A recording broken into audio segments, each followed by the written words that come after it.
being exhausted and burnt out is not how we're supposed to be living our life. And I know for me, that's how I had been living for, I don't know, probably like 3 months. I think burnout shows up. It shows up differently for different people. So I always thought that burnout was like this big to do, and you would like have this full send meltdown. And trust me, I've had some meltdowns, but I don't know if it was necessarily caused by burnout, or if I was just like overly exhausted and kind of having a panic attack. Needless to say, after all of the things that happened, I just realized that I was like kind of on this, what would you call it? Like a loop of life and not actually living, just like getting things done every day. And that was actually causing some internal turmoil, if you will. So things that I had to notice in myself about burnout is making sure that I take time to myself and not just be going through the steps of life. I think many times I am so busy, and sorry, I'm walking through my neighborhood, as you guys know, through our walk and talks every day. Many times I was just showing up to stuff but not actually prepared, and for me, that is how burnout really looks, is me not having a plan, me not being prepared, me waking up late, and that seems counterintuitive, I think, especially for what I assumed burnout kind of looks like. It is, for me, it's just chaos. It's a lot of stuff happening. It's having no plan for any of it and just like praying that things go well. I had to literally have a full meltdown at my job where I had to do like laps around the building and call my husband for like 45 minutes and have an emotional meltdown. Then I made an appointment with Grow Therapy, who is not sponsoring this video, but totally could be, to talk to a therapist. And then I just cried to her for like 45 minutes about all the things that I had been experiencing.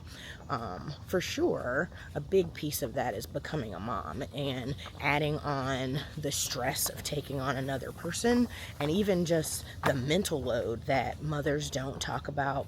I won't just say mothers, people don't talk about the mental load of adding an additional person to your life, and you just get so used to just showing up every day and waking up all hours of the night and packing this person's additional stuff, and how you have to get up extra early to make sure all of that stuff is well. But are you actually taking the time to check in with yourself? I know that I for sure wasn't doing that. So when I had the breakdown with my therapist, she just like kind of let me cry through the whole thing, and I realized, Claudia, you're not actually doing anything. So for me, I didn't take burnout and think, what can I take away? It was more about really taking a hold of what's going on in my life, making a plan for it, and then showing up every day in a way that makes me feel good and makes me feel prepared. Because without it, I feel a little crazy. So how are some ways to realize that you're experiencing burnout? Are you kind of going through things, but you don't really feel happy in any of it? I think it's important to acknowledge if you actually enjoy doing any of that, and reassessing if these are just things about yourself that you assumed you would be doing, because that's like a huge part of it too, right?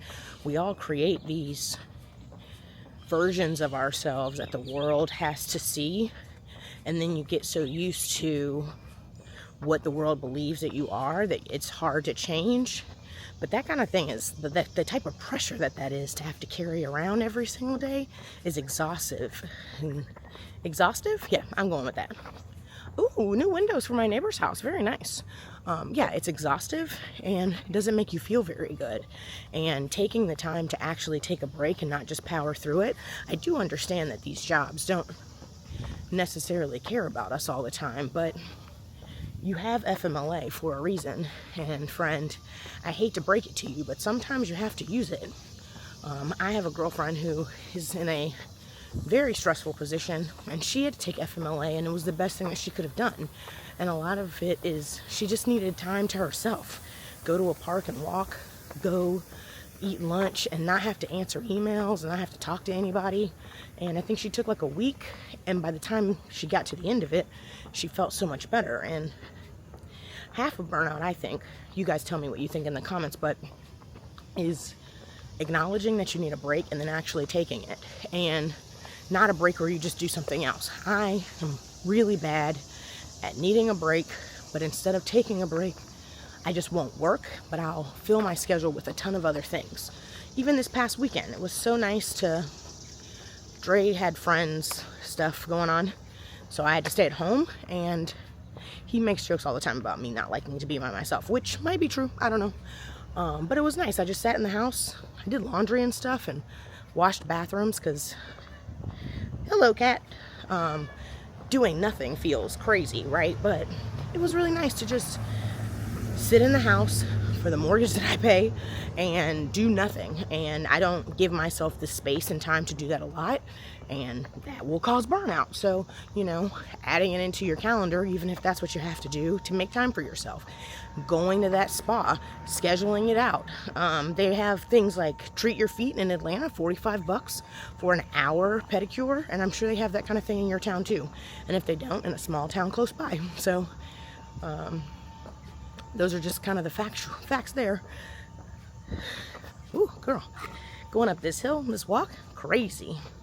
But we are getting active and we're scheduling it out because, like I said, for me, my burnout came from not scheduling anything. There's a lot of stuff going on in my life, which is fine, but waking up at 7:30 and rushing through my morning routine instead of taking the time like I know that I like to do, to get up at 5:15, go for my morning walk, packing all the things that Ashton needs, laying out my clothes the night before so that I feel comfortable and relaxed going into my day, helps me alleviate the type of pressure that I feel when I am like running around with a chicken with my head cut off, not knowing what I'm doing in the weekend.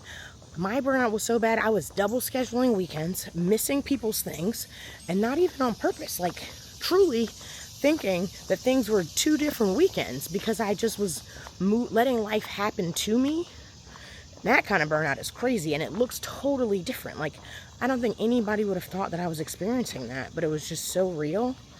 And knowing that for me is far more important than what it looks like on the outside. So you need to take care of yourselves. And mothers, we are going to get into this on another episode, but the type of burnout that we feel after having a baby and your hormones trying to regulate and get back to normal, like, that's something that, one, should be studied and talked about far more on the internet, because God knows I had no idea how much I was going to struggle to get back to being who I am as a person, let alone the type of burnout you feel from just not even being able to think about yourself half of the time. It's just, ugh.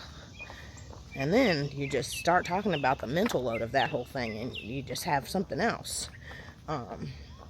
So yeah, if you're feeling burnt out, or maybe you don't have to use that phrase, right? It's like maybe burnout for you is just, maybe it's not burnout. Maybe it's just you need a break, and it's okay to take a break, and I'm here to let you know that you should. This is day 2. Again, you guys, if you've made it this far in the journey, you know I'm working on my public speaking here, trying to get used to talking to myself on this camera. Talking to you guys was the funniest thing coming out this morning, and talking myself into turning the camera on, so we're definitely getting out of that habit. And I'm waving to people driving by me, so that's fun. We'll be vlogging every single day while I walk and talk. You guys know I'm on this weight loss journey, and walking and talking to you guys is going to help me add some steps to my day, which is really nice. You can comment, like, and subscribe. We would really love to see you here again tomorrow. We'll be adding more topics every single day, so make sure you don't miss out by turning on the notifications, and we will see you right back here. I'm Claudia. I live in Atlanta. I'm a chief of staff in private equity, and I'm so excited for you guys to be here with me along this journey. Talk soon. Bye.